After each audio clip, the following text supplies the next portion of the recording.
hormon ini sebenarnya sangat dipengaruhi oleh satu faktor fisik, yang kedua adalah faktor psikis.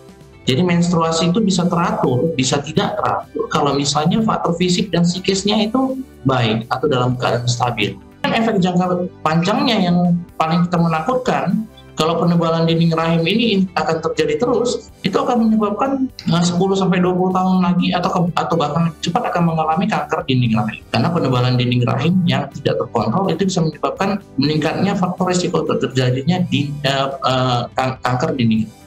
Untuk mendiagnosa PCOS dari ketiga kriteria ini hanya 2 kriteria aja yang kita dapat, itu sebenarnya sudah kita bilang PCOS.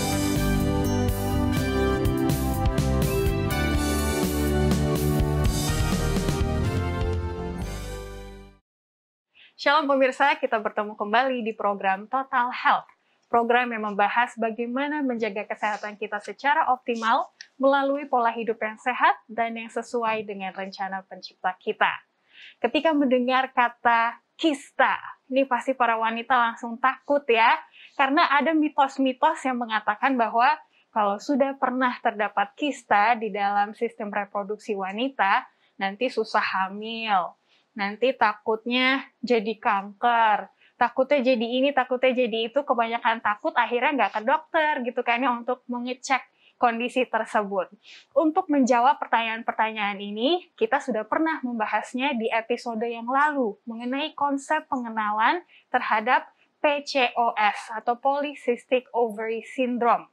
Nah, kali ini lebih dari konsepnya, kita akan bahas mengenai mitos-mitos tersebut ataupun ketika saya ke dokter spesialis kandungan, apa ya yang mau saya tanyakan ke dokter, apa tindakannya supaya saya nggak keburu takut duluan.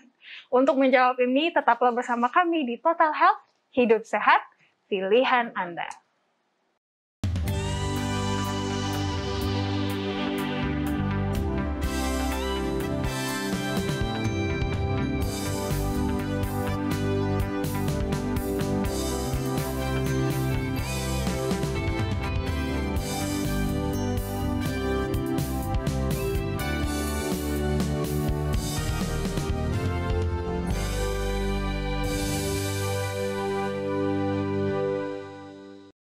Masih bersama kami di Total Health, hidup sehat, pilihan Anda.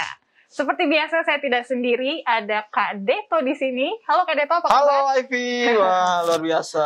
Gimana Kak Deto? Sekarang hari ini gantian ya, kemarin sama Ellen, Iya benar banget. Gaby, sekarang sama aku deh. Wah senang banget nih, hidup aku bervariasi. Penuh dengan para wanita. Penuh dengan para wanita. Dan kalau, juga lebih khusus membahas tentang bukan hanya soal laki-laki, yes, tapi ini beberapa segmen ini membahas tentang masalah di wanita. betul. Nanti semoga next episode tentang para pria gitu ya. Nah itu bagus tuh. Lebih benar balance seperti itu. Nah Kak Deto kan kita udah pernah bahas tentang PCOS di episode sebelumnya ya. Kira-kira Kak Deto masih inget nggak? Kira-kira poin pentingnya apa sebelum nanti kita akan ketemu dokter kita hari ini? Iya benar banget sih. Aku yang ingat waktu lalu itu dengan Ellen ya. Iya. Nah dan kebetulan juga waktu itu memang Ellen juga ternyata dia mengalami juga akan salah satu dari tanda dan gejala PCOS ini. Aku ingat itu adalah kembali lagi di pola hidup sehat sebenarnya untuk menghindari akan PCOS itu dan dalam membantu juga untuk proses kesembuhan.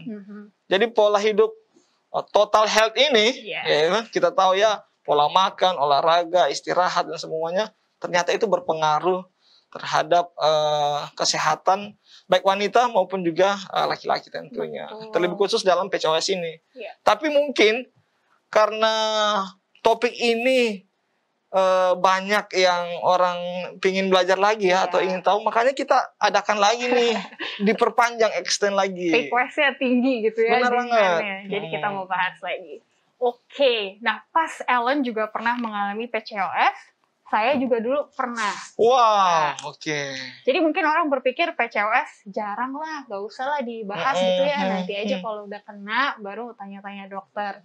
Tapi kalau di Amerika aku baca-baca mereka tuh sekitar 5-10% wanita dalam masa produktif itu pernah mengalami PCOS katanya. Lumayan banyak juga. Lumayan banyak di Amerika ya. Dan kita tahu biasanya gaya hidup orang Amerika itu agak ditiru-tiru sama Indonesia beberapa tahun kemudian gitu kan. Jadi takutnya penyakitnya juga nanti bakal ditiru-tiru juga. Iya, bisa juga karena gaya hidup kali ya. Betul. Dan Kak Deto sendiri kan udah menikah. Betul. Kira-kira wawasan atau pengaruhnya apa sih tahu tentang kesehatan wanita ini? Wah, ini pengaruhnya sangat itu banget ya, Evi. Karena dengan ini kita juga sebagai laki-laki bisa lebih memahami gitu. Oh, ternyata mungkin wanita ini dia lagi dalam keadaan seperti ini gitu. Mungkin ada beberapa tanda dan gejala dari PCOS. Jadi kita bisa memahami lah kalau mungkin mempengaruhi terhadap perasaannya. Biasa kan perempuan kenapa kok tiba-tiba marah atau apa? Mungkin lagi ada hubungannya dengan kewanitaan seperti ini. Itu kayak poin kita minggu lalu tuh ya, ngomongin hormon kan pasti ngomongin mood juga ya. Iya, benar banget. Oke, Kak Deto boleh tolong perkenalkan kita. Nah, untuk itu hari ini. kita tanpa panjang-panjang lagi kita langsung ketemu dengan pakarnya. Iya. Beliau adalah Dr. Ray Barus, merupakan spesialis obstetrik ginekologi dari Rumah Sakit Advent Medan. Oke, halo Dok, apa kabar? Halo, shalom, salam sejahtera. Baik, Mas Deto. Oke, puji Tuhan. Wah Dok, ini kita sudah banyak nih pertanyaan-pertanyaan yang berhubungan dengan PCOS ini nih. Jadi kita langsung aja nih Dok, ingin membahas mengenai PCOS. Tapi mungkin sebelum itu, ada beberapa pertanyaan yang sebelum masuk di PCOS ini Dok. Yang mungkin biar menambah wawasan kita juga, meskipun saya lelaki ataupun perempuan, tapi kita harus tahu setidaknya. Betul. Nah, jadi kenapa sih Dok, haid wanita itu jarang yang teratur? Gimana tuh Dok?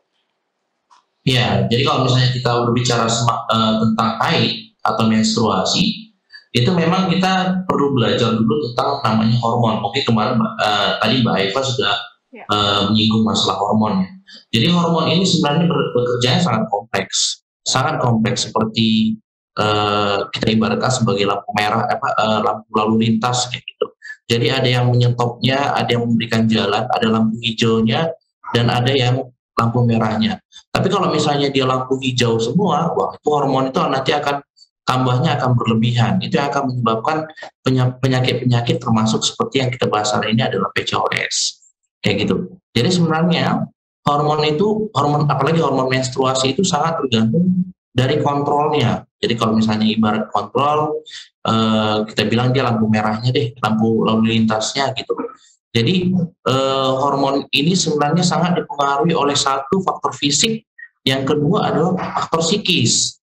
Jadi menstruasi itu bisa teratur, bisa tidak teratur kalau misalnya faktor fisik dan psikisnya itu baik atau dalam keadaan stabil.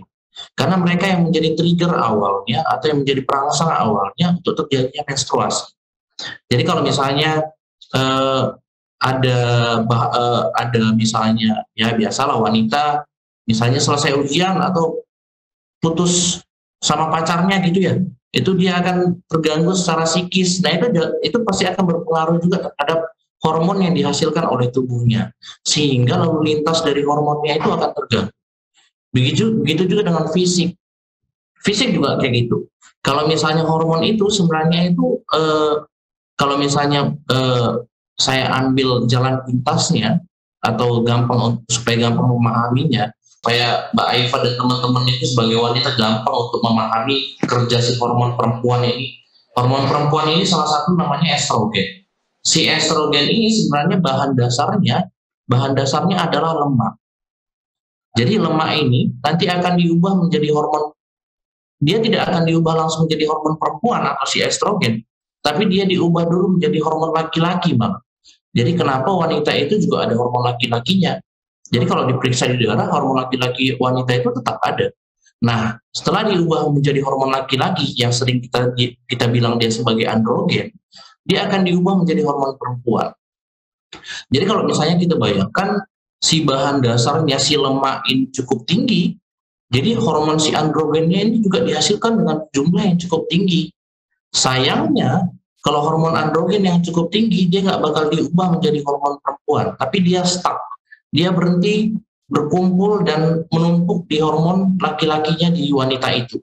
Jadi dia nggak mau diubah lagi menjadi hormon perempuan, gitu. Jadi kenapa lalu lintasnya terganggu itu gara-gara produksi hormonnya yang berlebih. Begitu juga kalau misalnya kita ambil secara fisik tadi ya, kalau orangnya kurus sekali, kadar lemaknya juga rendah, itu juga akan mempengaruhi dari bahan dasarnya yang rendah dan hormon yang dihasilkan juga rendah, dan itu akan mengganggu lalu lintasnya.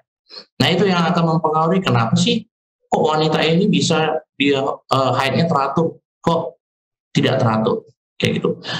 Tapi tidak lupa juga dipengaruhi juga oleh penyakit-penyakit yang lain. Jadi di si hormon perempuan ini juga dia bisa dipengaruhi oleh hormon-hormon metabolik yang lain, seperti hormon gondok misalnya. Jadi kalau misalnya hormon gondok atau hormon tiroid seseorang itu tinggi, itu juga akan mempengaruhi haidnya. Terus kemudian seperti hormon air susu atau yang disebut prolaktin. Makanya kenapa orang-orang yang menyusui itu tidak pernah haid. Itu juga mempengaruhi dari estrogen yang ada di dalam tubuh seorang wanita. Jadi makanya saya bilang wanita itu sangat kompleks. Wajar Mas Dieto, kenapa wanita itu sangat kompleks? Karena mereka sangat dipengaruhi hormon yang sangat kompleks, gitu. Jadi mereka sangat dipengaruhi oleh triggernya, apakah dia secara psikis, apakah secara fisik, atau memang ada gangguan metabolik yang lain. Saya rasa itu Mas Dieto. Ya. Oke. Wow. Jadi kalau para pria komplain gitu ya, nih cewek rumit banget, jangan salahin kita gitu ya, emang udah diciptakannya seperti itu. Justru karena kompleksnya itu sehingga membutuhkan seorang lelaki untuk menyeimbangi. Ya. Oke, amin. Bagus juga teorinya. Oke pemirsa, terima kasih Dr. Ray tadi sudah memulai dengan mengatakan bahwa PCOS itu bisa dipengaruhi oleh yang pertama fisik, dan yang kedua hormon. Nah, nanti di sesi berikutnya kita akan kembali lagi untuk membahas lebih dalam, karena tadi Dr. Ray sudah menyinggung mengenai kegemukan, ya kan? Dan lain-lain, itu saya ada pertanyaan lagi tentang itu. Jadi tetaplah bersama kami, kita akan kembali lagi di Total Health.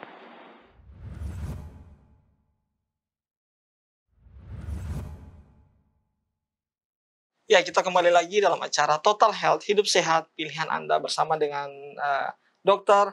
Ray Barus, spesialis obstetrik ginekologi dari Rumah Sakit Advent Medan. Nah, kalau tadi kita sudah tahu ya bagaimana sebenarnya haid pada wanita itu jarang yang tidak teratur ya.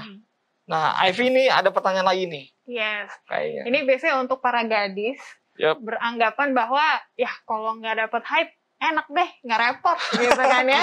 Tapi kadang kepikiran, tapi kalau kelamaan efeknya apa ya gitu. Jadi kayak deg-degan juga, karena secara fisik saya nggak merasakan gejala atau ketidaknyamanan kalau nggak dapet kan, malah happy-happy aja. Tapi kan nggak tahu di dalamnya apa yang terjadi kalau tidak dapat haid secara berkelamaan gitu ya. Yang gitu. aku tahu, Ivy, kalau ada teman aku yang sudah 3 bulan contoh nggak dapat haid, jangan-jangan udah hamil kayaknya. Itu dia. Itu yang aku tahu. Nah, tapi ini kita akan lihat nih. Sebenarnya apa yang terjadi ya? Bagaimana kalau dia bisa 2 atau 3 bulan sekali dapat haid. Ya, dapat haid. Jadi Dr. Ray tolong jelaskan kepada kita apa efek berkepanjangannya kalau tidak haid selama berbulan-bulan. Ya, terima kasih Mbak Eva ya. Jadi kalau misalnya kita tahu kalau misalnya haid normal itu kan sebenarnya pada wanita itu kalau misalnya dia 3-7 hari. Kalau misalnya kurang dari 3 hari dan lebih dari 7 hari itu sudah tergolong tidak normal. Atau kalau misalnya dia sudah sampai 4 kali ganti pembalut penuh-penuh, ternyata tidak berhenti juga, itu juga tidak normal. Itu bisa kita simpulkan dia sebagai gangguan haid. Apalagi kalau misalnya seorang wanita itu sempat dia mengalami 2-3 bulan sekali, atau bahkan tidak haid selama 1 tahun pada wanita reproduksi, terus dia tidak haid selama itu, gitu. Jadi apa yang harus kita lakukan dan apa yang kita takutin sebenarnya? Yang kita takutin adalah sebenarnya yang pertama, penumpukan dari hormon. Penumpukan dari hormon itu yang dihasilkannya adalah yang pertama itu penebalan dinding rahim. Jadi fungsi dari hormon perempuan itu adalah salah satunya adalah menebalkan dinding rahim. Fungsi untuk penebalan dinding rahim itu kalau pada haid normal, untuk mempersiapkan kalau misalnya kira-kira si wanita ini bakal hamil. Jadi kalau bakal hamil, dinding rahim inilah nanti akan menjadi rumahnya. Nah, kalau misalnya pada orang-orang yang haidnya tidak teratur, itu dinding rahimnya jadi tebal. Coba bayangkan, misalnya dalam 1 bulan dia tebalnya 1 cm. Kemudian bulan berikutnya jadi 2 cm, bulan berikutnya jadi 3 cm. Wah, 3 cm itu udah tergolong tebal sekali. Efek jangka pendeknya, waktu sekali haid seorang wanita itu dia pasti banyak sekali. Bisa sampai sebulan dia haidnya, bisa sampai 7 kali ganti pembalut, sampai ditransfusi darah. Makanya kenapa ada orang-orang yang wanita itu datang ke dokter, dok haid saya nggak berhenti udah 1 bulan nih gitu. Ya pertanyaan pertama yang kita tanya, pernah nggak berhenti haid sebelumnya? Gitu, pasti ada. Kemudian efek jangka panjangnya yang paling kita menakutkan, kalau penebalan dinding rahim ini akan terjadi terus, itu akan menyebabkan 10-20 tahun lagi atau bahkan lebih cepat akan mengalami kanker dinding rahim. Karena penebalan dinding rahim yang tidak terkontrol itu bisa menyebabkan meningkatnya faktor risiko terjadinya kanker dinding rahim. Kemudian efek lainnya, ya wanitanya jadi susah hamil. Susah hamil. Kalau misalnya susah hamil, karena pada menstruasi itu menjadi penanda juga nih. Kalau haidnya teratur seorang wanita itu, dia pasti akan ada masa suburnya. Tapi kalau misalnya 2-3 bulan sekali, pasti masa suburnya ngaco atau bahkan tidak ada. Jadi kenapa orang yang udah 4 tahun menikah terus datang, dok haid saya nggak teratur. Wah, dari situ kita sudah bisa menyimpulkan pasti masa suburnya nggak ada. Makanya wanita jadi tidak bisa hamil gitu. Jadi susah hamil lah. Jadi bisa saya simpulkan penebalan dinding rahim, peningkatan risiko dari kanker dinding rahim, dan terjadinya infertilitas itu yang terjadi kalau misalnya pada wanita-wanita yang 2-3 bulan sekali atau bahkan tidak haid sama sekali pada wanita reproduksi.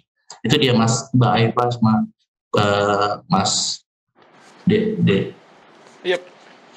Ded. Ya, jadi itu ya, Ivy kita udah mendengarkan ya. Jadi mau cepat atau lambat pasti efeknya akan kerasa. Tapi efeknya seperti apa kita nggak bisa milih ya kan gitu. Yang kita bisa lakukan adalah selalu mengontrol dan juga mungkin ini pertanyaanku sedikit sebelum ke pertanyaan Kak Deto ya. Dokter biasanya para anak gadis takut mau ke spesialis kandungan karena nanti orang melihat ngapain gadis masuk ke spesialis kandungan, udah hamil duluan Kak atau gimana. Tapi sebenarnya kalau pengen ngecek aja kondisi rahim saya apakah sehat, terlepas dari menstruasi normal atau tidak, itu dianjurkan berapa bulan atau berapa tahun sekali dokter? Kalau misalnya pada wanita reproduksi sebenarnya tidak ada anjuran untuk kontrol rutin ke dokter kandungan. Kecuali kalau wanita itu memang aware sama kesehatan dari kewanitaannya. Jadi kalau kita bahas masalah haid, kalau misalnya dia sudah tidak normal, kalau udah lebih dari 7 hari haidnya, apalagi berulang, lebih dari 4 kali ganti pembalut sampai menggumpal-gumpal, kayak gitu. Terus ada nyeri haid juga yang berlebihan, itu kontrol aja ke dokter kandungan. Bukan berarti kita harus dikira hamil, ya enggak lah, kan penyakit kandungan kan banyak ya. Apalagi kalau haid itu sangat kompleks dia. Itu Mbak Eva. Para gadis jangan takut stigma yang aneh-aneh, padahal kan ini untuk keuntungan kesehatan pribadi. Iya benar, gitu ya. Betul banget. Yang bahaya kalau laki-laki pergi ke dokter kandungan gitu, untuk periksa kandungan. Kecuali mungkin kalau untuk laki-laki mungkin periksa apa ya dok ya? Kalau laki-laki biasanya masang infertil ya, jadi si pasangannya kan harus datang berdua ya. Iya. Betul. Nah ini tadi kita udah mendengar dok ya tentang background atau latar belakang dari menstruasi, bagaimana itu haid, bagaimana yang teratur dan tidak. Nah kita akan masuk lagi lebih dalam mengenai PCOS itu sendiri dok. Menurut dokter, bagaimana sih sebenarnya PCOS ini dok? Nah, dari pembicaraan kita sebelumnya sebenarnya itu sudah menyimpulkan sebenarnya apa itu PCOS. PCOS itu jelas, PCOS itu S-nya adalah sindrom. Sindrom itu adalah kumpulan dari gejala-gejala yang disatukan menjadi satu penyakit. Itulah namanya polycystic ovarian syndrome. Jadi sindrom ini gejalanya yang paling utama itu adalah yang pertama adalah gangguan haid. Jadi kalau misalnya wanita reproduksi datang, dok haid saya 2-3 bulan. Oh, kita masuk ke dalam udah dapat kita satu kriterianya. Oh, dia ada gangguan haid. Kemudian yang kedua itu disertai dengan adanya hiperandrogen. Seperti saya jelaskan sejak awal, androgen itu sebenarnya ada pada wanita atau hormon laki-laki itu. Hormon laki-laki yang berlebihan itu ada 2 yang bisa kita periksa. Bisa secara klinis, bisa secara laboratorium.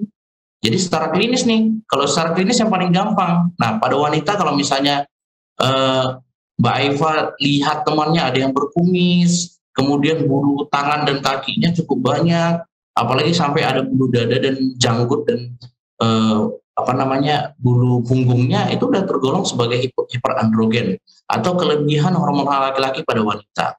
Sedangkan kalau misalnya kita cek laboratoriumnya juga bisa, kita cek hormon, ada namanya hormon testosteron yang cukup tinggi atau hormon androgennya juga bisa kita periksa. Kalau misalnya itu menunjukkan itu cukup tinggi, kita sudah masuk ke dalam kriteria PCOS. Apalagi kalau misalnya kita dapatkan dari pemeriksaan penunjang, kita USG nih pasiennya. Oh, kita lihat ternyata di indung telurnya itu banyak kista-kista kecil yang tidak mau besar.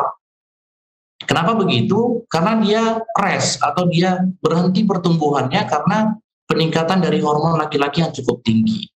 Karena pada normalnya setiap bulan itu ada satu telur yang membesar untuk nanti bisa dia gabung sama spermanya kalau pada orang-orang yang pengen punya anak ya, untuk gabung sama spermanya untuk bisa hamil. Sedangkan pada orang yang belum mau hamil nanti dia akan mati sendiri, setelah besar dia mati sendiri. Itu normalnya, tapi pada pasien PCOS dia nggak ada yang mau besar nih, karena hormonnya yang cukup tinggi. Itu dia Mas Deto sama Mbak Eva. Oke, itu sudah cukup jelas ya Kak Deto. Kadang orang baru dapat satu gejala aja langsung parnonya gimana gitu. Sedangkan PCOS adalah terdiri dari beberapa gejala. Jadi sebenarnya bagus juga kalau kita udah aware dari satu gejala, tapi berarti kita harus perhatikan keadaan kesehatan kita lebih dalam gitu ya. Baik dokter, kita akan kembali lagi setelah break dulu dan kita akan membahas mengenai mitos atau fakta mengenai PCOS. Tetaplah bersama kami.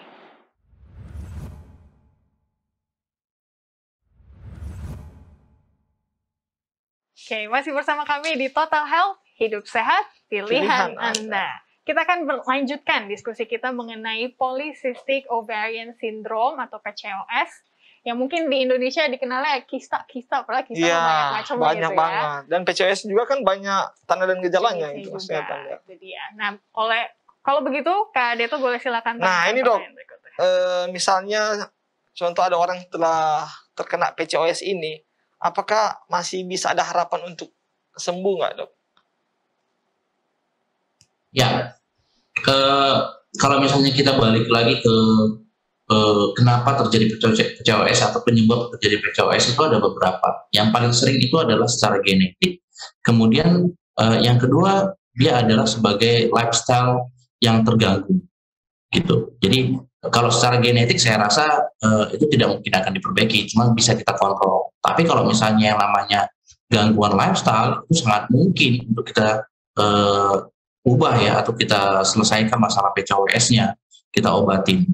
Jadi kalau orang-orang PCOS ini kita obatin dengan cara lini pertamanya itu jelas, lifestyle-nya harus diubah menjadi hidup yang lebih sehat. Orang yang berat badannya berlebih itu dikurangin gitu. Jadi kalau berat badan ini, kalau orang pada PCOS ini sekarang bukan hanya berdasarkan tinggi badan, berat badan aja. Jadi orangnya kurus nih, ternyata kita lihat perutnya agak besar ya, gitu, lingkar perutnya agak besar. Itu juga kita golongkan bisa sebagai gangguan metabolik pada orang-orang PCOS. Begitu juga orangnya kurus tapi lengannya besar. Itu juga bisa kita golongkan dia sebagai gangguan metabolik yang harus kita ubah. Jadi kecilkan lengannya, kecilkan perutnya, turunkan berat badannya. Itu yang paling utama, karena dengan kita menurunkan berat badan, kita akan menurunkan kadar dari bahan dasar yang pembuat dari hormon laki-laki tadi, yaitu estrogen. Bahan dasarnya kita tahu tadi adalah lemak. Jadi kita turunkan lemaknya, hormonnya jadi stabil, PCOS-nya nanti akan hilang. Tapi ingat, PCOS ini adalah penyakit yang gampang disembuhkannya tapi susah untuk dilakukan. Itu selalu saya bilang sama pasiennya. Kenapa begitu? Karena orang disuruh diet itu susah, Mas. Kemudian disuruh olahraga, itu makin susah lagi. Padahal yang kita anjurkan itu adalah penurunan berat badan hanya 5-10% dalam 3-6 bulan. Jadi ibaratnya berat badan saya sekarang 60, jadi diturunkan hanya sekitar 3-6 kilo aja. selama 3 sampai 6 bulan, itu bisa akan membuat haidnya jadi teratur kembali atau PCOS-nya jadi terkontrol. Tapi kadang-kadang ya orang itu ya, kalau udah lihat makanan jadi susah dia dietnya. Gitu dia Mas. Kali ya, ternyata sebenarnya mudah pengobatannya dengan gaya hidup, tapi untuk menerapkan gaya hidup sendiri ini nih, makanya kita harus selalu nonton Total Health agar supaya diingatkan lagi untuk melakukan akan pola hidup yang sesuai. Ya, sehat, betul sekali. Nah, pertanyaanku selanjutnya dokter, apakah PCOS lebih rentan pada anak gadis atau sama wanita yang sudah aktif secara seksual? Karena aku ingat dengan pengalamanku waktu didiagnosa PCOS, salah satu pertanyaan dokter adalah, Ivy, are you sexually active? Katanya, apakah kamu aktif secara seksual? Katanya gitu, salah satunya. Tapi aku ya bilang lah, I'm not married gitu kayaknya, jadi I'm not sexually active. Nah, jadi bagi para ibu-ibu atau para gadis, mana ya yang harus lebih memperhatikan keadaan ovarinya atau indung telurnya? Silakan dokter. Iya, jadi balik lagi ke dasarnya kita tadi, kalau misalnya PCOS-nya adalah masalah metabolik atau masalah lifestyle, artinya yang paling sering terkena itu adalah wanita-wanita reproduksi, artinya yang bahkan yang belum melakukan seksual aktif ya. Pada guideline terakhir dari PCOS ini, bahkan anak-anak aja sudah terkena PCOS, umur 13 tahun, umur 15 tahun, itu kita sudah bisa diagnosa dia sebagai PCOS, kalau misalnya memang dia sudah memenuhi kriterianya. Kenapa begitu? Karena kita sudah dikenalkan dengan berbagai macam makanan-makanan yang tidak sehat mulai dari kecil, atau yang mengandung banyak gula atau karbohidrat sejak kecil. Makan permen, es krim, coklat itu sudah kita nikmatin sejak kita umur kita hampir 3 tahun sampai seterusnya gitu ya. Bahkan orang-orang yang sudah mau menikah atau yang sudah mulai seksual aktif, mereka sudah mulai menjaga nih berat badannya ya, supaya cowoknya nanti suka atau dia dapat jodoh cepat gitu ya. Nah, masalahnya itu yang lain adalah PCOS ini adalah penyakit yang kronik. Artinya awalnya kita makan aja nih, makal, kita tidak jaga lifestyle kita. Efeknya kita dapat itu nanti di waktu kita sudah mau menikah biasanya. Usia-usia yang sekitar 20 sampai 30. Padahal kita sudah menerapkan masalahnya itu mulai dari kecil. Jadi buat ibu-ibu yang baru melahirkan atau yang punya anak kecil, balita, itu sudah mulai dijaga untuk hidup sehatnya atau pola makannya lah paling penting itu sih kalau menurut saya. Aku aminin banget Kak, karena aku semenjak dewasa BMI ku nggak pernah ideal gitu maksudnya. Iya, maksudnya aku orangnya kurus ya dokter ya, jadi selalu BMI-nya tuh di antara underweight sama normal. Tapi tetap kan dapat PCOS, terus ketika diteliti-teliti ternyata lifestyle. Aku dulu kuliah di luar negeri, jadi makanannya lebih fatty gitu ya. Terus anak kuliahan kan biasa lah tidurnya jam-jam berapa ya kan? Stres lah, jauh dari rumah. Jadi dokter juga bingung karena haidku sangat-sangat normal. Iya, jadi waktu orang gereja ya perhatiin si Ivy kok badannya kurus tapi kok perutnya agak maju gitu ya. Tapi Ivy nggak bandel kok, jadi dia nggak mungkin hamil gitu kan ya. Ivy kayaknya kamu harus ke dokter deh. Pas ke dokter di USG. Nah, pas di USG langsung kelihatan lah ya kista-kistanya itu, ada kista di situ. Jadi ini semoga menjadi contoh dan pelajaran bagi teman-teman yang masih muda ataupun yang sudah menikah untuk jaga lifestyle. Karena di situ doang. Tidur malam, makan berlemak, sama stres kuliah. Udah langsung metaboliknya berbeda. Terganggu langsung berbeda ya. Makanya ini sangat penting banget ya kita untuk mengetahui akan istilahnya materi ini. Nah, yang menjadi pertanyaan mungkin terakhir ini dok, jadi apa yang harus kita lakukan nih dok? Kalau setelah mendengar akan acara ini mungkin baru wah kayaknya aku memiliki tanda dan gejala seperti yang disampaikan PCOS. Kira-kira apa yang harus dilakukan nih dok? Ya, pada PCOS survivor ya. Pada orang-orang yang terkena PCOS, sebenarnya mereka datang ke dokter itu dengan 2 hal biasanya. Yang pertama adalah gangguan haid, yang kedua adalah infertilitas atau memang susah punya anak. Nah, pada orang-orang dengan gangguan haid itu saran saya adalah sangat penting untuk menjaga pola hidup seperti diet dan olahraga yang teratur untuk bisa menjaga kadar hormon supaya lalu lintas dari hormon kita itu teratur sehingga haid kita teratur dan efek-efek samping yang saya sebutkan tadi itu terhindari. Sedangkan kalau misalnya pada pasien-pasien yang susah punya anak itu boleh dikonsultasikan kepada ahli-ahli fertilitasnya untuk diprogram untuk bisa punya anak, karena kadang-kadang orang datang dengan susah punya anak itu kalau sudah ada tuntutan dari keluarga, itu yang paling sering. Yang kedua, sudah stres duluan. Nah, mereka baru datang. Sedangkan kan kriteria infertilitas itu kalau sudah tidak punya anak selama 1 tahun. Kalau misalnya mereka sudah aware, kalau misalnya mereka infertilitas itu 1 tahun, seharusnya mereka sudah bisa mendiagnosa dari awal PCOS-nya yang infertilitasnya yang disebabkan oleh PCOS, sehingga bisa diterapi dengan baik. Itu menurut saya sih. Terima kasih. Mungkin sebelum kita lanjut ya Kak Deto, pertanyaan yang simple dok, kalau misalnya saya mau cek apakah saya PCOS atau tidak ke dokter, biasanya tindakan-tindakan atau tes-tes apa saja yang harus saya lalui biar nggak takut duluan, takutnya orang mikir, wah nanti saya dibelek lah apalah untuk lihat rahimnya gitu kan, padahal untuk diagnosa tesnya masih dalam kadar apa dok? Ya, tadi ada 3 kriteria yang saya bilang, mulai dari gangguan haid, kemudian hiperandrogen secara klinis maupun laboratorium, kemudian ada USG yang kita lihat ada kista-kista kecil di dalam kandung telur kita.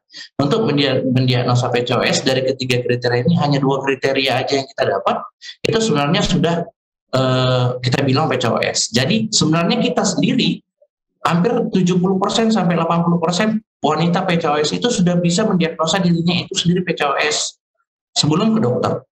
Ke dokter hanya memastikan aja. Kalau misalnya seorang wanita itu dia sudah ada gangguan haid 2-3 bulan sekali, terus dilihatnya bulu-bulu di tubuhnya itu sudah mulai banyak, itu dia sudah bisa mendiagnosa sebagai PCOS. Nah, nanti ke dokter dia paling hanya tinggal di USG sama periksa lab kalau perlu, laboratorium kalau perlu. Tapi kalau misalnya pada kayak Mbak Ivy yang bulunya tidak banyak, kurus, orang-orang yang tergolong sebagai lean PCOS atau PCOS yang terdapat pada wanita-wanita yang kurus, itu mungkin nanti akan digali lagi histori-histori di sebelumnya, masalah pola makan, pola hidup, kemudian tetap nanti akan di USG untuk diagnosa polikistiknya dan perlu pemeriksaan laboratorium. Itu dia Mbak Ivy. Terima kasih. Jadi nggak takut ya Kak Deto, cuma ditanya-tanya aja. Paling kalau sakit pas disuntik ambil darah buat lab aja gitu ya. Yang lainnya nyaman. Baiklah, ini berikutnya sangat seru. Kak Deto, kita mau ngapain di sesi tapi berikutnya? kita kan udah tahu nih beberapa informasi tentang PCOS. Tapi ternyata mungkin ada beberapa mitos ataupun mungkin fakta yang beredar di kalangan masyarakat nih. Kita nggak tahu kan apakah ini benar-benar mitos ataupun fakta. Nah, untuk lebih lengkapnya lagi kita akan konfirmasi dengan dokter lagi. Tetap di Total Health.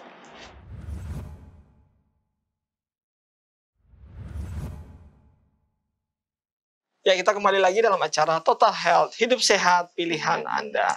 Masih bersama dengan Dr. Ray di sini. Nah, kita tadi telah membahas seputar PCOS, mengenai gangguan haid dan sebagainya. Tapi ini nih ada beberapa informasi yang kita harus klarifikasi. Apakah ini mitos atau fakta? Oke, yang pertama nih dok ya, langsung saja. Mitos atau fakta, PCOS selalu ditandai dengan siklus menstruasi yang tidak teratur. Selalu atau tidak dok? Iya, PCOS itu harus selalu disertai dengan haid yang tidak teratur. Karena awalnya kita mendiagnosa PCOS itu harus dari haid. Kalau haid yang tidak teratur itu kita mulai menginvestigasi apakah pasien ini PCOS atau tidak. Jadi kalau misalnya tidak ada gangguan haid, itu bukan PCOS biasanya. Berarti fakta ya? Fakta. Makanya dokter kandungan waktu itu dia pusing sama aku. Karena menstruasiku lancar, tapi pas dicek gejala-gejala yang lain, confirm gitu. Ivy ini emang benar, cuman kamu emang kasus satu dari berapa ribu orang aja gitu katanya. Langka ya. Thank you dokter. Kita yang ke berikutnya. Mitos atau fakta, wanita dengan obesitas berisiko PCOS? Iya, itu fakta. Kenapa hampir 80% wanita dengan obesitas itu kelebihan hormon androgen? Karena memang seperti saya bilang tadi, bahan dasarnya cukup tinggi. Makanya dia hormon androgennya cukup tinggi, akhirnya menyebabkan haidnya tidak teratur dan hormon androgennya tinggi. Itu akan menyebabkan dia menjadi sindrom PCOS.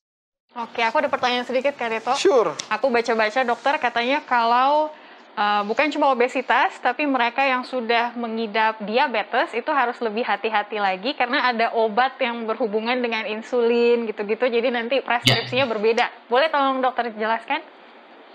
Iya, jadi kalau misalnya kita bilang alur cerita dari terjadinya PCOS itu di tengah-tengahnya itu ada bukan hanya ada hiperandrogen atau kelebihan hormon androgen, tapi juga ada gangguan dari penyerapan atau penyerapan dari insulin. Insulin itu fungsinya adalah untuk memasukkan gula ke dalam sel untuk dipakai. Tapi kalau misalnya insulinnya tidak bisa dipakai, jadi insulinnya itu di dalam dosis yang tinggi atau kadar yang tinggi di dalam darah kita, itu penyebabnya itu hormon insulin yang cukup tinggi itu sama halnya dengan orang-orang yang sakit gula. Jadi kenapa pada orang-orang yang ada gangguan metabolik insulin, pada pasien-pasien PCOS itu diberikan juga obat gula yang sama seperti orang-orang diabetes. Betul itu Mbak Ivy. Iya, menarik ya Kak Deto. Emang metabolik sistem kita rumit dan berkesinambungan gitu ya. Kalau udah kena satu mungkin efeknya akan muncul yang lain. Silakan berikutnya Kak Deto. Ini dok mungkin masih ada berhubungan juga dengan berat badan. Jadi mitos atau fakta dok, jika menurunkan berat badan bisa sembuh dari PCOS? Ya, jadi kalau misalnya kita bilang itu fakta atau mitos, ya fakta boleh lah, fakta. Kenapa saya bilang itu? Balik lagi kalau misalnya PCOS itu bukan hanya tergantung pada gangguan lifestyle aja, tapi juga ada secara genetik. Kalau misalnya secara genetik dengan menurunkan berat badan sendiri juga tidak akan mempengaruhinya sebenarnya. Walaupun ada beberapa penelitian yang bilang itu berpengaruh. Tapi kalau misalnya itu diakibatkan oleh gangguan lifestyle, ya benar, itu fakta. Karena dengan menurunkan kadar dari bahan dasarnya yaitu lemak, itu akan mengurangi dari gejala-gejala PCOS yang diderita. Itu dia Mas Deto. Oke dok. Jadi dengan mengurangi berat badan, faktor resiko udah jauh berkurang lah. Jadi nggak rugi lah kalau misalnya mau nurunin berat badan. Tapi bukan berarti yang udah ideal pun nggak akan terkena ya. Betul. Oke, berikutnya dokter, mitos atau fakta PCOS adalah penyebab utama infertilitas pada wanita. Ya, itu mitos. Kenapa saya bilang begitu? Karena pada infertilitas 40% itu diakibatkan oleh gangguan wanita. Yang 40% lagi adalah gangguan dari pria. Sedangkan gangguan ovulasi itu adalah bagian dari gangguan wanita yang 40% tadi. Paling banyak sebenarnya gangguan itu kalau kita simpulkan kalau terhadap penelitiannya itu adalah gangguan pada pria ya. Sedangkan kalau wanita itu adalah gangguannya lebih kompleks, ada gangguan seperti PCOS, ada endometriosis, ada gangguan dari saluran telur dan banyak hal lainnya. Jadi bukan penyebab utama tapi adalah salah satu penyebab dari infertilitas. Itu dia Mbak Ivy. Kalau sudah pernah didiagnosa PCOS masih bisa hamil gitu kan dok ya? Masih bisa. Ya, Karena pada takutnya nggak dapet anak lagi katanya gitu. Oke, yang berikutnya dok, mitos atau fakta mengobati PCOS secepatnya dapat mencegah resiko kesehatan yang lebih serius. Ya, itu fakta Mas Deto. Seperti saya bilang tadi, ada efek jangka pendek dan efek jangka panjang dari PCOS yang disebabkan oleh ketidakteraturan orang untuk menjaga metaboliknya. Artinya dengan menurunkan berat badan, menjaga kesehatan, hidup lebih sehat secara psikis maupun secara fisik, itu sangat membantu untuk menghindari penyakit-penyakit yang disebabkan oleh PCOS. Apalagi kanker dinding rahim seperti saya bilang dari awal tadi. Oke, wah itu dia ya. Jadi itu seputar mitos atau fakta yang beredar di masyarakat kita dan sudah diklarifikasikan oleh dokter ya. Nah, tak terasa dok, sayang sekali ini waktu kita semakin habis. Mungkin dokter bisa berikan kesimpulan untuk topik kita pada saat ini, dok. Iya, kesimpulan saya rasa PCOS itu adalah sindrom atau kumpulan gejala dari satu penyakit yang ditandai dengan adanya gangguan haid, kemudian adanya kelebihan dari hormon androgen, dan secara ultrasound kita melihat ada kista-kista kecil di dalam indung telur kita. Yang kedua, untuk sebagai pengobatannya, saya rasa langsung aja ke dokter untuk bisa diterapi lebih lanjut. Yang ketiga, lifestyle merupakan hal yang sangat penting dalam pengobatan dari PCOS. Kemudian yang keempat, jangan pernah takut ke dokter untuk menjaga kesehatannya dan untuk mengecek kesehatannya. Itu aja Mas Deto. Terima kasih. Thank you. Dokter terakhir boleh tolong berdoa dan terutama doakan bagi para pemirsa wanita gitu ya untuk selalu menjaga kesehatannya selagi juga beriman kepada Tuhan. Silakan dokter. Oke, mari kita berdoa.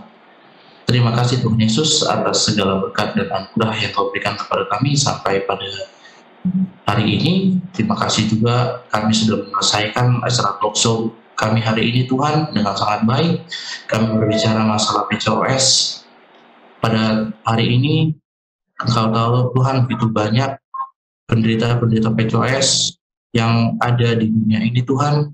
Kiranya Kau memberikan mereka kesehatan, memberikan mereka kesadaran bahwa PCOS itu bisa disembuhkan.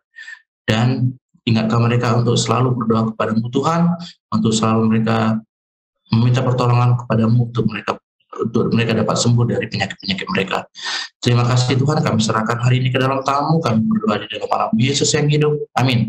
Amin. Terima kasih sekali lagi untuk Dr. Ray Barus dari Rumah Sakit Advent Medan. Semangat ya dok untuk tindakan hari ini. Semoga tetap sehat. Terima kasih. Terima kasih dok. Dan bagi para pemirsa sekalian, terima kasih sudah bersama dengan kami selama kurang lebih 1 jam ke belakang ya Kak Deto. Dan kita akan penasaran nih, berikutnya kita mau bahas apa di Total Health? Benar banget. Jadi tetaplah bersama kita yang akan selalu membahas mengenai kesehatan melalui penjagaan pola hidup yang sehat dan optimal selaras dengan kehendak pencipta kita. Hidup sehat, Pilihan Anda.